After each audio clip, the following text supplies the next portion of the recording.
Good morning everyone. मैं हूं आपका होस्ट मुख्तार अहमद। मेट्रोलाइट में खुश आमदीद करेंगे। अस्सलाम वालेकुम नाज़रीन, मेट्रोलाइट के साथ मैं हूं आपकी मेज़बान फरहा औरंगज़ेब। गुड मॉर्निंग, कैसे हैं आप सब? उम्मीद करते हैं कि सब खैरियत से होंगे, ठीक ठाक होंगे और जो मसरूफियात हैं उसके साथ साथ जो है वो ज़िंदगी को आगे बढ़ा रहे होंगे। बिल्कुल ऐसा ही है, लेकिन इसके साथ साथ आपको पता है कि कराची में जो है अप्रैल के महीने में ऐसा लग रहा है कि जुलाई का मौसम आ गया है। शदीद गर्मी है और ऐसे में भाई लोगों को ये मशवरा देंगे, सुबह सुबह मशवरा देना ज़्यादा ज़रूरी होता है। तो भाई पहला मशवरा तो यह है कि पानी का ज़्यादा से ज़्यादा इस्तेमाल कीजिए, शरबतों का इस्तेमाल कीजिए, ऐसा जरूरी है। आप कौन सा शरबत पीती हैं आजकल? हम लोग अच्छा, अभी कैरी आ गई है ना सीजन में, तो कैरी और पुदीने का जो शरबत होता है, मुझे आज किसी ने सजेस्ट भी किया कि ये पिए आप, तो इससे जो है ना गर्मी में बहुत आपको फील होगा, उससे मतलब ठंडक आपको मिलेगी। साथ ही साथ दही का इस्तेमाल रखें। और अब मार्केट में तरबूज कितना अच्छा आ गया है ना, तरबूज बहुत अच्छा है, तरबूज आ गया है, तो आप तरबूज खाएं, उससे आपको बहुत ज्यादा राहत मिलेगी। और साथ ही साथ ठंडे मशरूबात का इस्तेमाल करें, क्योंकि अब जैसे जैसे गर्मी का मौसम आएगा, अप्रैल खत्म होगा, मई जून जुलाई में मजीद इजाफा होगा गर्मी में, तो खुद को जितना हाइड्रेट रखेंगे उतना अच्छा रहेगा। क्या बात है, बिल्कुल ऐसा ही है। और अब हम स्टोरी की जानिब बढ़ जाएंगे, क्योंकि अब मसला ये आ रहा है कि आज से 4 दिन कबल 26 रुपये हम देख रहे हैं कि पेट्रोल की कीमतें बढ़ चुकी थी, लेकिन इसकी एक वजाहत सामने आ गई है। क्योंकि हुकूमत के ऊपर एक प्रेशर होता है, फिर दूसरा अवाम का एक प्रेशर होता है। अवाम ने काफ़ी ज़्यादा इसके ऊपर आवाज़ उठाई कि जी 26 रुपये अचानक से बढ़ा दिए गए डीजल पे, पेट्रोल की कीमतों पे। और हमने बाज़ाब्ता तौर पर इसका ऐलान भी किया था अपने चैनल के थ्रू। तो अब जब उसकी वजाहत आई है तो आपको वजाहत बताएं कि हुकूमत की जानिब से वजाहत क्या आई है। वो कह रहे हैं कि पेट्रोल मसनूआत की कीमतें हुकूमती टैक्स और इनलैंड फ्रेट इकोलाइजेशन मार्जिन में इजाफे की वजह से लगाई गई हैं या बढ़ाई गई हैं।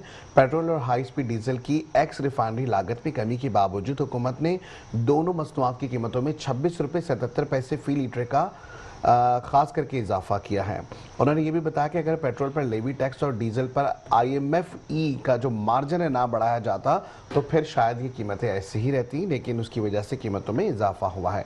ज़रा के मुताबिक हाई स्पीड डीजल की एक्स रिफाइनरी कीमत 18 अप्रैल के बाद एक हफ्ते में 3 रुपये 44 पैसे और इसी दौरान पेट्रोल की एक्स रिफाइनरी कीमत में 3 रुपये 14 पैसे फी लीटर कमी हुई है। मगर हुकूमत ने पेट्रोल और हाई स्पीड डीजल दोनों की कीमतें 26 रुपये 77 पैसे फी लीटर बढ़ा दी हैं। अफसोस की बात लेकिन यह है कि हम देख रहे हैं कि जी जो दूसरे ममालिक है वहाँ पे पेट्रोल की कीमतें अभी भी कम नजर आ रही है, लेकिन पाकिस्तान में काफ़ी ज़्यादा बढ़ा रहे हैं। और आए रोज़ हम एक नई चीज़ देख रहे होते हैं कि एक नई अब रिफाइनरी एक्स के हवाले से बताया जा रहा है। इससे पहले कुछ और प्योरीफाई मसाइल थे, फिर उसके बाद जो हम लेवी के मसाइल देख रहे हैं, तो ये और फिर अब IMF का एक हमारे पर सबसे बड़ा एक बर्डन आ गया है, जिसकी वजह से हम देख रहे हैं कि जी पेट्रोल की कीमतों में इजाफा हो रहा है। लेकिन सिर्फ क्या पेट्रोल की कीमत में इजाफा नहीं हो रहा, इसकी वजह से हम देख रहे हैं कि हर चीज में इजाफा हो रहा है। बिल्कुल ऐसा ही, क्योंकि साथ ही साथ देखें जहां पेट्रोल की कीमतों में इजाफे की बात आती है, तो जब बढ़ाने की बात आती है खासतौर पे, तो 26 रुपए 25 रुपए 30 रुपए बढ़ा दिए जाते हैं। लेकिन जब कम करने की बारी आ रही होती है तो आप 10 रुपए 5 रुपए 12 रुपए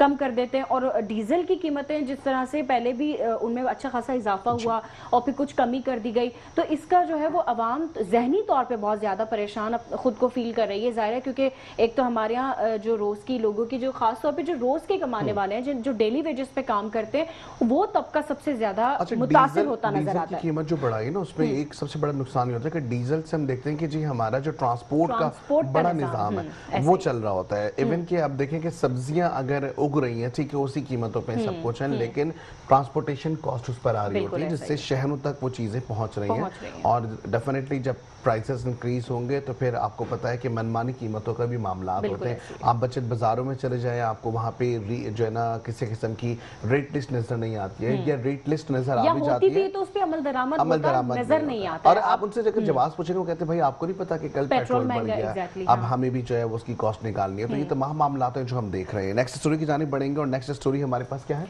नेक्स्ट स्टोरी हमारे पास है पाकिस्तान और चीन के दरमियान कराची के लिए समंदरी पानी को काबिल इस्तेमाल बनाने समेत 3 मंसूबों में ताउन की मुफाहमती यादाश्तों पर दस्तखत किए गए हैं, जिनके चीन के सूबे यूनान के शहर चांगशा में MOUs पर दस्तखत की तकरीब का इनकाद किया गया है। सदर आसिफ अली जरदारी ने तकरीब में शिरकत की। समंदरी पानी काबिल इस्तेमाल बनाने, ज़राई टेक्नोलॉजी और चाय के शोबे में ताउन के लिए समझौतों पर दस्तखत किए गए हैं, जबकि पहली मुफाहमती यादाश्त महकमा बल्दियात सिंध और ल्यूएशन एनवायरमेंटल टेक्नोलॉजी ग्रुप के दरमियान तय पाई है। जबकि कराची शहर को पानी की फरहमी में इजाफे के लिए समंदरी पानी को मीठा बनाने के मंसूबे पर भी ताउन किया जाएगा। क्या बात है, जबरदस्त। सिंध के सीनियर वजीर शर्जील इनाम मीमन और लोइशन एनवायरमेंटल टेक्नोलॉजी ग्रुप के पार्टी ब्रांच के सेक्रेटरी और चेयरमैन यूहुई ने भी दस्तखत कर दिए हैं। दूसरा समझौता महकमा बल्दियात सिंध और long pen high tech information company के दरमियान ज़राई टेक्नोलॉजी में ताउन के लिए तय पाया है,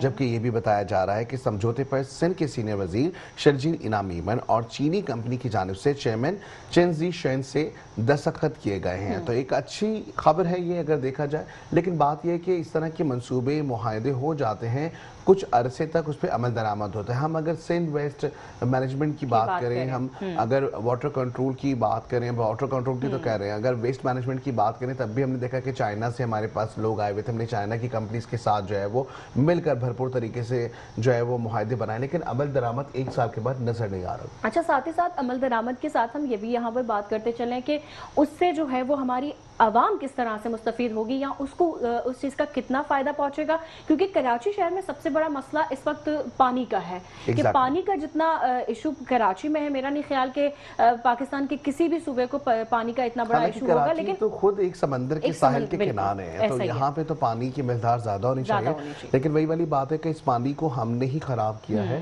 हमारी ही फैक्ट्री का जो आलूदा जो गर्द गुबार है वही उस पानी में जो है ना डंप किया जा रहा होता है। हमारी वेस्टेज जितनी भी है, हमारी ड्रेनेज जितनी भी है, उन तमाम को अगर आप देखें तो वो भी हम देखते हैं कि समंदर में जा रहा होता है। तो ये भी एक हमारे पास है, हम इतने बड़े बड़े मुआहदे करके नए नए प्लांट्स तो लगा रहे हैं, लेकिन जिस चीज़ को हमें कंट्रोल करना चाहिए, क्या हम उस पर काम कर रहे हैं, ये एक ज़रूरी सवाल भी है कि हमें अपनी परफॉर्मेंस को देखना होगा। हमें अपनी गर्द गुबार पानी में खुद नहीं फैलाने होंगे, हमें जो है ड्रेनेज सिस्टम को सही करना होगा ताकि ये काम सिर्फ हुकूमतों का नहीं, ये काम हम शहरियों का भी है कि हम भी अपने शहर को, हम जहाँ भी रहते हैं, हम जिस भी गली में मोहल्ले में रहते हैं, तो वहाँ की सफाई हो गई। अगर आप सी साइड जाते हैं छुट्टियों के दिनों में तो वहाँ पे जाके कचरा करकट या जो भी चीजें होती हैं वो पानी में ना बहाया करें, या अपने आसपास की सराउंडिंग के जो चीजें होती हैं उनको साफ रखा करें, क्योंकि सफाई निफ्स से माने और ये हमारा अपना भी फर्ज है। एग्जैक्टली ऐसा ही है। अच्छा, साथ ही साथ हम नेक्स्ट स्टोरी की जानिब बढ़ जाएंगे और नेक्स्ट स्टोरी मुख्तार आप शेयर करेंगे। लाहौर हाई कोर्ट के हवाले से है और एक बड़ा फैसला भी सामने आया है। उसमें बताया जा रहा है कि खास करके लाहौर हाई कोर्ट में डॉक्टर की नाजीबा वीडियो बनाकर ब्लैकमेल करने वाले मुलजिम की जमानत की दरख्वास्त खारिज कर दी गई है। और इस तरह के मामला हम देख रहे हैं लाहौर में, खास करके देखते हैं कि जी इस तरह के मामला सामने आते हैं जहाँ पे नाजीबा वीडियोस वायरल की जाती है, लोगों को ब्लैकमेल किया जाता है। अक्सर टिकटॉकर्स को भी हमने देखा कि इनके मामला भी सामने आए। ऐसे में हमने ऐसे भी लोगों को देखा है कि जहाँ पे जो है वो जालसाजी करके किसी भी खातून को जो है वो उसकी नाजीबा वीडियो बना दी जाती है, उसके बाद उसको ब्लैकमेल किया जाता है। और ये 1-2 वाकयात नहीं, हज़ारों की तादाद में वाकयात हैं, लेकिन रिपोर्ट चंद एक होते हैं जिसकी वजह से हम देखते हैं कि जी वाकयात जो है वो इतना पता नहीं चल रहे होते, लेकिन ऐसा वाकई होता है। लाहौर हाई कोर्ट के जस्टिस वहीद खान ने डॉक्टर्स की गैर इखलाकी वीडियो बनाकर ब्लैकमेल करने के मुलजिम इसरार मजीद की जमानत की दरखास्त पर समाअत की, जिस सिलसिले में FIA की जानिब से डिप्टी अटॉर्नी जनरल राजा अकरम अदालत में पेश हुए, जबकि डिप्टी अटॉर्नी जनरल ने मौके पर बताया कि मुलजिम निजी अस्पताल में बतौर ड्राइवर काम करता है और नौकरी से निकाले जाने पर मुलजिम ने गार्ड से मिलकर घर के वॉशरूम में कैमरे लगाए। उन्होंने कहा कि मुलजिम ने नाजीबा वीडियो बनाकर खातून डॉक्टर से 25 लाख रुपए की रिमांड की। FIA ने लेडी डॉक्टर की बेटी की दरखास्त पर मुलजिम को गिरफ्तार कर लिया। ऐसा ही है, और साथ ही साथ ये भी बताया जा रहा है कि मुलजिम के वकील का ये कहना था कि मुलजिम 10 माह से जेल में है, जबकि झूठ और सच का पता ट्रायल में लगेगा। बाद अदालत ने मुलजिम की जमानत की दरख्वास्त खारिज कर दी और कहा कि मुलजिम ने जो काम किया है वो जमानत का मुस्तहिक बिल्कुल भी नहीं है और इसमें कोई शक नहीं है कि वो जमानत, सारे हकायक तो जब भी सामने आएंगे जब एक पूरी तफ्तीश का जो अमल है वो मुकम्मल होगा। लेकिन खास तौर पे मैं इस बात में उन डॉक्टर को जो है ना वो खराज तहसीन पेश करना चाहूंगी कि उन्होंने अपने साथ जो भी हुआ उस बात पर वो खामोश नहीं रही और अपने साथ हुए जुल्म के खिलाफ उन्होंने आवाज उठाई। और तमाम बच्चियां, तमाम फीमेल्स, वुमेन्स जितने भी जो काम करती हैं या जिस तरह के भी वाकयात उनके साथ पेश आते हैं, तो आप लोग भी अपने साथ इन चीजों को, जब कोई ऐसा वाकया होता है तो रिपोर्ट जरूर किया करें। और हमारा साइबर क्राइम या FIA जो इस हवाले से काम करते हैं वो बहुत अच्छी तरह से इस चीज को डील कर रहे होते हैं। बिल्कुल ऐसा ही है। नेक्स्ट स्टोरी की जानिब बढ़ेंगे। KP से स्टोरी है। KP के हालात हाजिरा को देखकर हर कोई जो है वो एक तो वाकिफ भी है, लेकिन हर कोई ये कह भी रहा है कि जी अब गवर्नर जो है बैड हो चुकी है। अब ये क्यों कह रहे हैं और इसके ऊपर एक बड़ा तवील अरसे के बाद हम देख रहे हैं कि जी चैलेंज किया गया है, इंतखाब का चैलेंज किया गया है, खास करके कौमी असम्बली के जो शेर अफजल मरवत साहब हैं उनकी जानिब से सुहेल आफरीदी को इंतखाब का चैलेंज किया गया है। गुफ्तगू करते हुए शेर अफजल मरवत ने कहा कि खैबर पख्तूनख्वा की तबाही और ख़राब गवर्नेंस का हशर ज़ुबान ज़दाम है। केपी हेल्थ सेक्टर और अस्पतालों में कम कीमत में दवाइयाँ खरीदी और बेची जा रही हैं। उन्होंने कहा कि अली अमीन गंडापुर को मेरे चैलेंज करने का मालूम हुआ था। उसने कहा कि ऐसा नहीं करना, मैं अली अमीन गंडापुर की बात को अब रद्द कर रहा हूं और इंतखाब को जो है वो चैलेंज करूंगा। शेर अफजल मरवत का कहना था कि इमरान खान व मुकाबला नवाज शरीफ केस में सुप्रीम कोर्ट ने फैसला दे रखा है। 2018 में नवाज शरीफ के सेनेटर के टिकटों पर बानी पीटीआई अदालत गए। सुप्रीम कोर्ट ने फैसला दिया कि सजा याफ्ता जेल से कोई अहकामात नहीं दे सकता है। ठीक है जी। दूसरी जानिब बानी पीटीआई के हुकाम पर सलमान अकरम राजा ने अडियाला के बाहर नामजदगी का बताया था। उन्होंने मजीद कहा कि मैं नामजदगी अदालत में चैलेंज कर रहा हूँ। उम्मीद है कि सुहेल आफरीदी घर जाएंगे। मेरी कोई जाती अदावत नहीं, लेकिन सुहेल आफरीदी को लाने का फैसला गलत था। उनको लाने के फैसले ने पार्टी को तोड़ कर रख दिया है। शेर अफजल मरवत का कहना था कि सुहेल आफरीदी पार्टी की मज़ामत की ताकत को निचले मकाम पर ले आया है। वो चंद माह मजीद रहा तो पार्टी तिंकों की तरह बिखर जाएगी। पार्टी बचानी है तो सुहेल आफरीदी और सलमान अकरम राजा वगैरह को साइड लाइन करना होगा। Oh my God. अच्छा चलें, यहाँ पर ये बात भी हो रही है कि बैरिस्टर गौहर और अली अमीन गंडापुर को इख्तियार दिया जाना चाहिए कि अगर बैरिस्टर गौहर और अली अमीन गंडापुर को जो है वो 3 माह में उनको बाहर आ जाएंगे।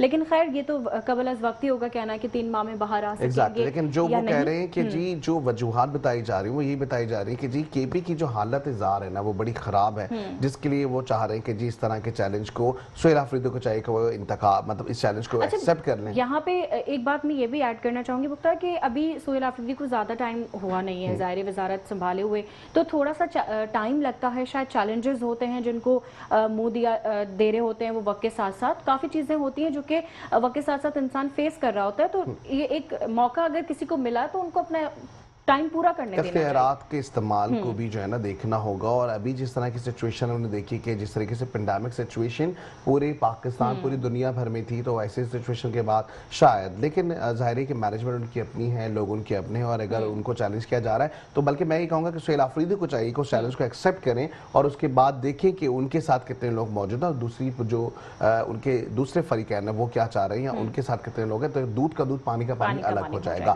नेक्स्ट स्टोरी हमारे पास है खास करके इमिग्रेशन के हवाले से। वफाकी आईनी अदालत ने पासपोर्ट एंड इमिग्रेशन रूल्स की कलअदम दिफात को बहाल कर दिया है। जस्टिस हसन अजहर रिजवी की सरबराही में 2 रुकनी बेंच ने फरीकैन को नोटिस जारी कर दिया और वफाकी आईनी अदालत में लाहौर हाईकोर्ट का फैसला मुअत्तल करते हुए हुकूमती अपील काबिल समाअत करार दे दी गई है। दिफात बहाली से शहरियों के नाम पासपोर्ट कंट्रोल लिस्ट में शामिल करने का हुकूमती इख्तियार भी बहाल कर दिया। अदालत ने हुकूमत का शहरियों के पासपोर्ट गैर फाल करार देने का इख्तियार भी बहाल कर दिया है। दौरान समाअत जस्टिस हसन अजहर रिजवी ने इस्तफसार किया कि क्या ये डंकी लगाकर जाने वालों का केस है। Additional attorney general Aamir Rahman ने अदालत को बताया कि फरहान अली नामी शहरी गैर कानूनी तौर पर ईरान गया था, जहां से डीपोर्ट हुआ। गैर कानूनी इकदाम पर पासपोर्ट कंट्रोल लिस्ट में नाम शामिल किया गया। अच्छा, पासपोर्ट कंट्रोल लिस्ट में नाम की शमूलियत और पासपोर्ट गैर फाल होना चैलेंज किया गया है। जस्टिस हसन अजहर रिजवी ने पूछा, शहरी खुद बाहर जाने वाला था या लोगों से पैसे लेकर इटली भेजा जाता था? FIA ने अब तक क्या तफ्तीश की है? आमिर रहमान का कहना था कि इस हवाले से FIA से मालूमात ताहाल नहीं ली गई हैं। लाहौर हाईकोर्ट ने पासपोर्ट एंड इमिग्रेशन के रूल 3 और 10 को कलअदम करार दे दिया है, जबकि वफाकी आईनी अदालत ने लाहौर हाईकोर्ट का फैसला मुअत्तल करते हुए समाअत गैर मुय्यना मुद्दत तक मुलतवी कर दी है। बिल्कुल ऐसा ही है, लेकिन आपको पता है ह्यूमन ट्रैफिकिंग के बहुत से केसेस रिपोर्ट हैं और इस तरह जब अब ये इक़दाम किया जा रहा है तो ये काफ़ी अच्छा इक़दाम है, क्योंकि ह्यूमन ट्रैफिकिंग की वजह से हमने देखा कि जी अरबों रुपए लाखों रुपए लोगों से बटोर लिए जाते हैं कि हम आपको पेरिस लेके जा रहे हैं, लेकिन पेरिस तो खुद कराची है, आपको भी पता है। लेकिन इसके साथ साथ ये भी बताया जा रहा था कि जी खास करके जो है वो इटली हो गया या दूसरे दीगर ऐसे ममालिक हैं जहाँ पे लोगों को नौकरियों का झांसा देके या वहाँ पे जो है वो अच्छी एम्प्लॉयमेंट के हवाले से बता के या अच्छी एजुकेशन किसी यूनिवर्सिटी में करवाने के हवाले से जो है वो बाकायदा तौर पे लोग, अच्छा लोगों को भी ना थोड़ा सा मुझे लगता है कि सोचने समझने की ज़रूरत है कि अगर कोई इदारा ऐसा है पहले वो जांच पड़ताल करें कि कितने अरसे से सारा काम हो रहा है। लोग लाखों रुपए दे देते हैं कि जी वो फलाना बंदा हमारा हमें लंदन ले जाएगा, हमें पेरिस ले जाएगा, हमें यहाँ ले जाएगा। झूठे क्या कहते हैं, झूठी बातें, वो सुनहरे ख्वाब उनको दिखाए जाते हैं कि आप बाहर चले जाएंगे तो आप इतना पैसा कमाना शुरू करेंगे। जब अल्लाह ना करे स्पेशली जो लोग डंकी लगा कर जाते हैं उनके लिए सबसे ज्यादा खतरा होता है कि वो रास्ते में उनको क्या क्या मुश्किलात का सामना होता है। बाज़ औकात तो मुख्तार आपको पता है कि बहुत से लोग तो जिंदा ही नहीं बच पाते हैं जो इस तरह से जाते हैं। तो मेरा ख्याल है अगर आपके पास इतना पैसा है तो अपने मुल्क में ही रह के आप कोई छोटा मोटा कारोबार कर लें, कोई अच्छी जॉब कर लें, बजाय इसके कि आप इस तरह से किसी मुल्क जाएं और वहां जाकर भी आपने जेल में रहना है या रास्ते में अल्लाह को प्यारा हो जाना है। तो इससे बेहतर है कि अपने मुल्क में रह के आप कोई अच्छी जॉब या अपना कोई बिजनेस सेटअप लगा सकते हैं। एग्जैक्टली ऐसा ही है। दूसरी जानिब अब हम मेरे ख्याल से नेक्स्ट स्टोरी की जाने बढ़ेंगे, लेकिन यहाँ वक्त तो एक शॉर्ट ब्रेक का। हम ब्रेक पे जाते हैं, ब्रेक से वापस आते हैं, जुड़े रहे, देखते रहे खुसूसी प्रोग्राम जिसका नाम है मेट्रो लाइट। नाज़रीन, प्रोग्राम में बातचीत का सिलसिला जारी है। अब हम स्टोरी शामिल करने जा रहे हैं। एक और स्टोरी है जो कि शायद आप लोगों की नज़र से भी गुजरी होगी और इस वक्त हम बात कर रहे हैं अमरीकी सदर पे हुए इस वक्त गुज़िश्ता कुछ दिनों पहले जो अमरीकी सदर पे एक इशाइये के दौरान हमला हुआ था, जबकि अमरीकी सदर डोनाल्ड ट्रंप की मौजूदगी में एक इशाइये के दौरान फायरिंग के वाक़े के बाद कायम मकाम अमरीकी अटॉर्नी जनरल ने बताया कि हमले आवर का मुमकिन हदफ अमरीकी सदर थे। उन्होंने कहा कि ऐसा लगता है कि मुलजिम ने अकेले कार्रवाई और वो होटल में ही मुकीम था और हुकूमती ओहदेदारों को निशाना बनाना चाहता था। बिल्कुल ऐसे ही है। एक बार फिर जो आपको बता रहे हैं क्योंकि गुज़िश्ता 2 रोज़ कबल ये वाक़या पेश आया था जहाँ पे हमने देखा कि जी एक इशाई की तकरीब थी और वहाँ पे नायब सदर जेडी वेंस भी मौजूद थे, मुतादिद और भी जो है वहाँ पे लोग मौजूद थे जहाँ पे इशाई की तकरीब में प्रेस कॉन्फ्रेंस हो रही थी। उस प्रेस कॉन्फ्रेंस के दौरान देखा ये गया कि जी फायरिंग का वाक़या हुआ है।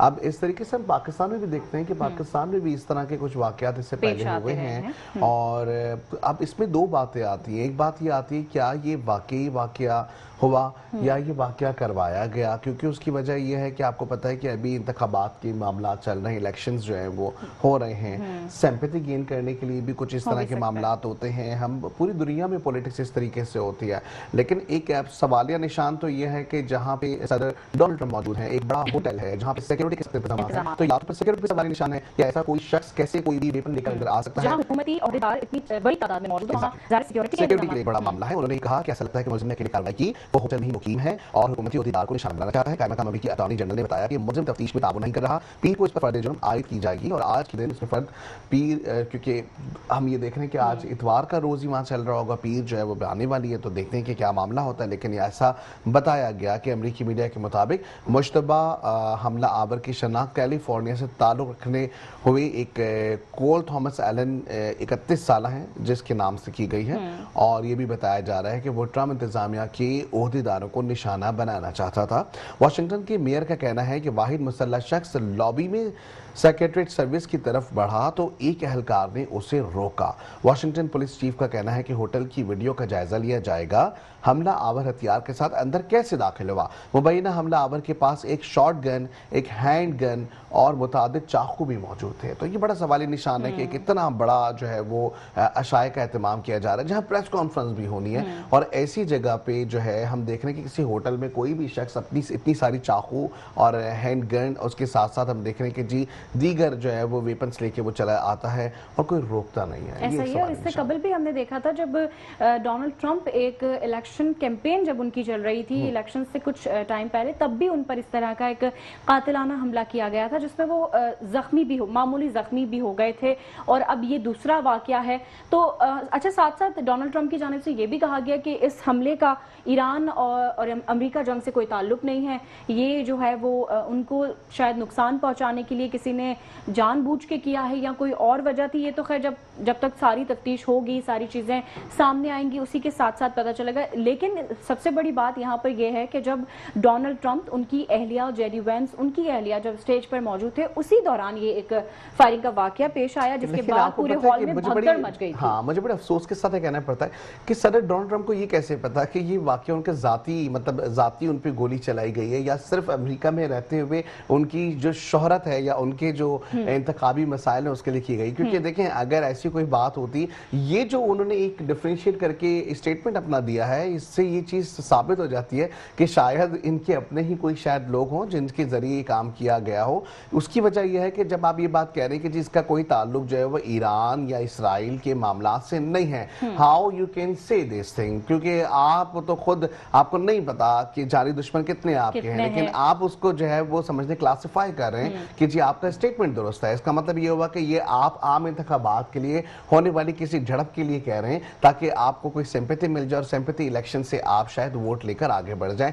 ये हम कह रहे हैं, ये हमारा एक समझने की असेसमेंट हो सकता है, क्योंकि आपका जो कमेंट है या आपने जो स्टेटमेंट दिया उसके हवाले से अगर हम देखें तो हमें ऐसे ही नजर आ रहा है, और इस तरह दीगर ममालिक में भी होता रहा है। ये कोई आज की बात नहीं है। हम अगर पाकिस्तान की हिस्ट्री में भी देखें तो पॉलिटिक्स में इस तरह होता रहा है, फायरिंग के वाकयात होते हैं, लोग जो है वो सिंपैथी गेन कर लेते हैं, तो इस तरह के मामला तो होते रहते हैं। चलें जी, नेक्स्ट स्टोरी की जानिब बढ़ेंगे, और नेक्स्ट स्टोरी बड़ी जबरदस्त है, क्योंकि हम देख रहे हैं कि पाकिस्तान भर में भी मैराथन का जो है वो सिलसिला शुरू हो चुका है। पाकिस्तान में बड़ी तादाद में लोग जो है वो मैराथन के लिए इनवाइटेड भी होते हैं, बाहर मुल्क से भी लोग आते हैं, और इसी तरीके से बाहर मुल्क में हम देखते हैं कि जी साल में नहीं बल्कि हर 2 से 3 महीने बाद एक बड़ी मैराथन का इनेकाद किया जाता है। लेकिन सबसे दिलकश बात यह है कि पाकिस्तान के जो हम कहेंगे कि जी रहने वाले लोग हैं, जो वहाँ पर मुकीम हैं, लंदन में ये मैराथन का इनेकाद किया, जहाँ पे पाकिस्तानी बड़ी तादाद में लोग हैं जिन्होंने मैराथन में हिस्सा लिया और कामयाबी भी हासिल की। जी ऐसा ही है, और इतवार को होने वाली लंदन में मैराथन के 46वें एडिशन में पाकिस्तानी रनर्स न सिर्फ बड़ी तादाद में शिरकत की, बल्कि अपनी कारकर्दगी, हिकमत अमली और मुस्तकिल मिजाजी से एक मजबूत तासुर भी छोड़ा है। पाकिस्तान और दुनिया भर में मुकीम पाकिस्तानी कम्युनिटी से ताल्लुक रखने वाले 30 से ज्यादा रनर्स ने लंदन में मैराथन में शिरकत की और अपनी सलाहियतों का लोहा मनवाया, जबकि बरतानिया में मुकीम अब्दुल्ला मोहम्मद अतर ने 2 घंटे 39 मिनट और 53 सेकंड्स में इस साल लंदन में सबसे तेज पाकिस्तानी रनर्स होने का एजाज हासिल किया। उनकी कारकर्दगी की असल खासियत उनकी शानदार रेस हिकमत अमली रही। क्या बात है, उन्होंने रेस के इब्तिदाई मराहिल में गैर मामूली तसलसल दिखाया। पहले 10 किलोमीटर 39 मिनट 7 सेकंड में मुकम्मल किए और हाफ मैराथन 1 घंटे 18 मिनट और 23 सेकंड में अबूर किया, जबकि उनका जो पेस है ज्यादातर रेस के दौरान 3.41 मतलब 3:41 से 3:39, मतलब जब अगर इसको मैं काउंट करूं तो तकरीबन ये हमें लगता है कि 41 से 49 मतलब 8 सेकंड्स फी किलोमीटर के दरमियान रहा है, मतलब कह सकते हैं 8 मिनट के हवाले से। आखिरी मराहिल में जहां आमतौर पर रनर्स की रफ्तार में नुमाया कमी आ जाती है, अतर ने निहायत दानिशमंदी के साथ रफ्तार को कंट्रोल किया और तकरीबन 4 बजे फी किलोमीटर के साथ मजबूत इख्तिताम किया। अब्दुल्ला मोहम्मद अतर जो कि 2:39 मिनट और 53 सेकंड्स के ऊपर मौजूद थे।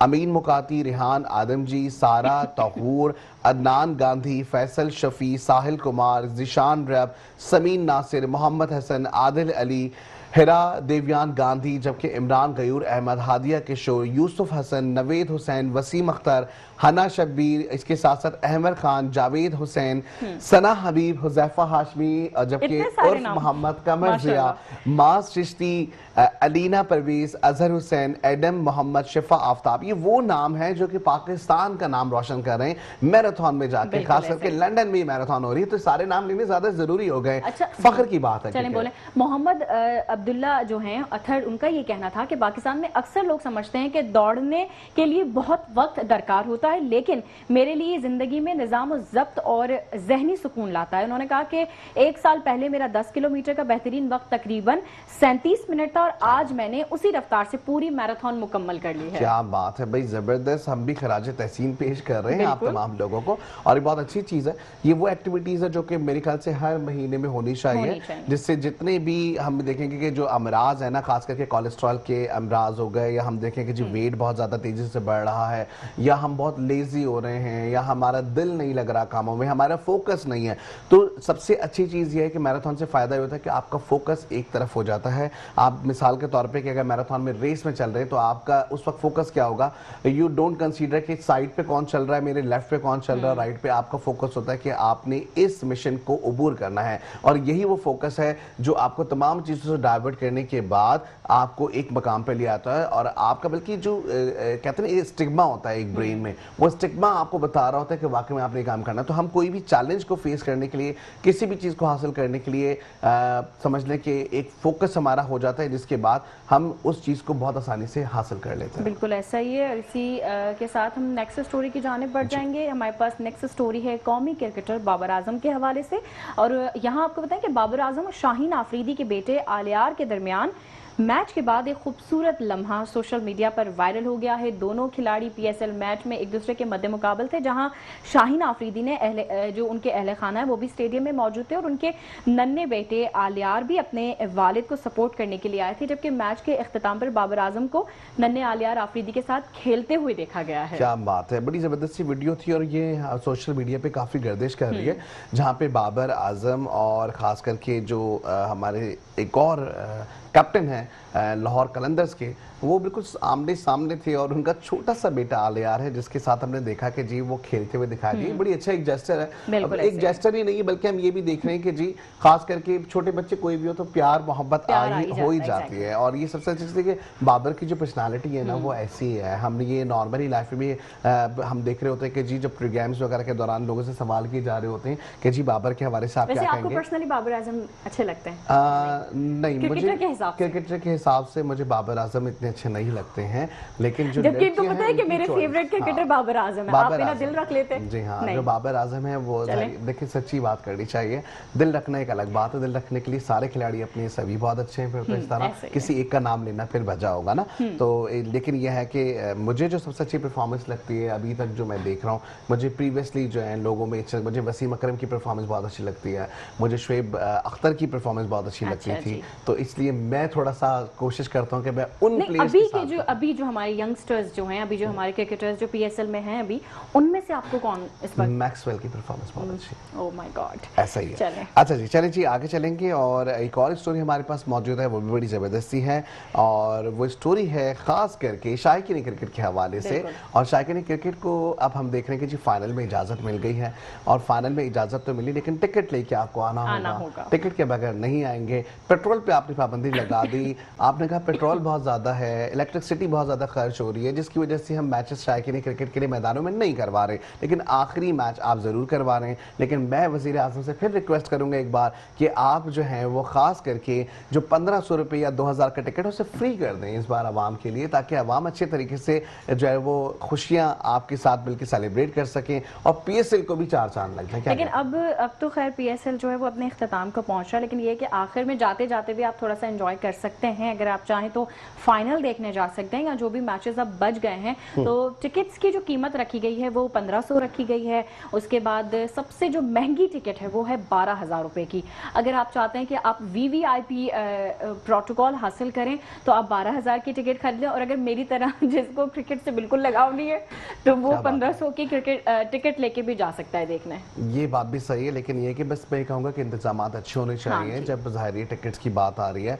और वीआईपीज़ के जो बताए जा रहे हैं 12,000 रुपये, आपको पता है कि एंड वक्त तक ये 12,000 का टिकट बहुत महंगा हो जाएगा है। और इसी तरीके से बताया जा रहा है कि वाज़ेह है कि पीएसएल 11 का जो बड़ा फाइनल है 3 मई को कज़ाफ़ी स्टेडियम लाहौर में खेला जाएगा। वज़ीर आज़म शहबाज शरीफ ने पाकिस्तान सुपर लीग की 11वें एडिशन के फाइनल के लिए तमाशाइयों को स्टेडियम आने की इजाज़त दे दी है। तो ये एक बड़ा मामला है जो हम देख रहे हैं, लेकिन अब फैसला ये करना ज़रूरी है कौन सी टीमें होंगी। अब ये तो जो फाइनल में रह जाएंगी वो ही रहेंगी। 4 टीमें हैं, और हमें लगता है इन चारों में से 2 टीमें जो है फाइनल क्योंकि करेंगी। मुझे क्रिकेट से बिल्कुल भी जो है ना, लेकिन आपको पता है कि 4 टीमों में मुल्तान सुल्तान भी है, हैदराबाद ह्यूस्टन भी है, फिर इसमें हम देख रहे हैं एक और टीम जो है वो पेशावर ज़ल्मी है, और इसके साथ साथ हम देख रहे हैं कि ये हमारे पास जो टीमें हैं, इन टीमों के अंदर अगर मुकाबला होता भी है तो फाइनल में मुझे लगता है कि जो चांसेस सबसे ज़्यादा मुझे लगते हैं वो मुझे लगते हैं कि खास करके पेशावर ज़ल्मी और हैदराबाद ह्यूस्टन पहुंच जाए। चलें देखेंगे इंशाल्लाह ताला, क्योंकि हैदराबाद की टीम है तो मैं उम्मीद कर रही हूँ कि अल्लाह करे वो जीत जाए। हाँ, इस्लामाबाद यूनाइटेड भी है, तो ये 4 टीमें पूरी हैं, 4 का कॉम्बिनेशन है। लेट्स सी क्या होता है, लेकिन फाइनल मैच के लिए हमारी बहुत सारी नेक तमन्नाएं दुआएं पूरी टीम के साथ है। सारी टीमें अपनी हैं, PSL 11 का ही मैच है, तो भाई जो ग्राउंड में लोग खेलेंगे भी, परफॉर्म करके भी आएंगे, तो इन दी एंड ट्रॉफी पाकिस्तान में ही आएगी। तो ये एक अच्छी चीज़ है। यकीनी तौर पर आपको आज की स्टोरीज अच्छी लगी होंगी। इंशाल्लाह आप लोगों से फिर कल मुलाकात होगी। अपना बहुत ज़्यादा ख्याल रखिएगा, और जाते जाते बिल्कुल आप अपना बहुत ज़्यादा ख्याल रखिएगा। मुझे मुख्तार को फिलहाल दे दें इजाज़त, कल फिर इंशाल्लाह आपसे मुलाकात होगी। अल्लाह हाफ़िज़।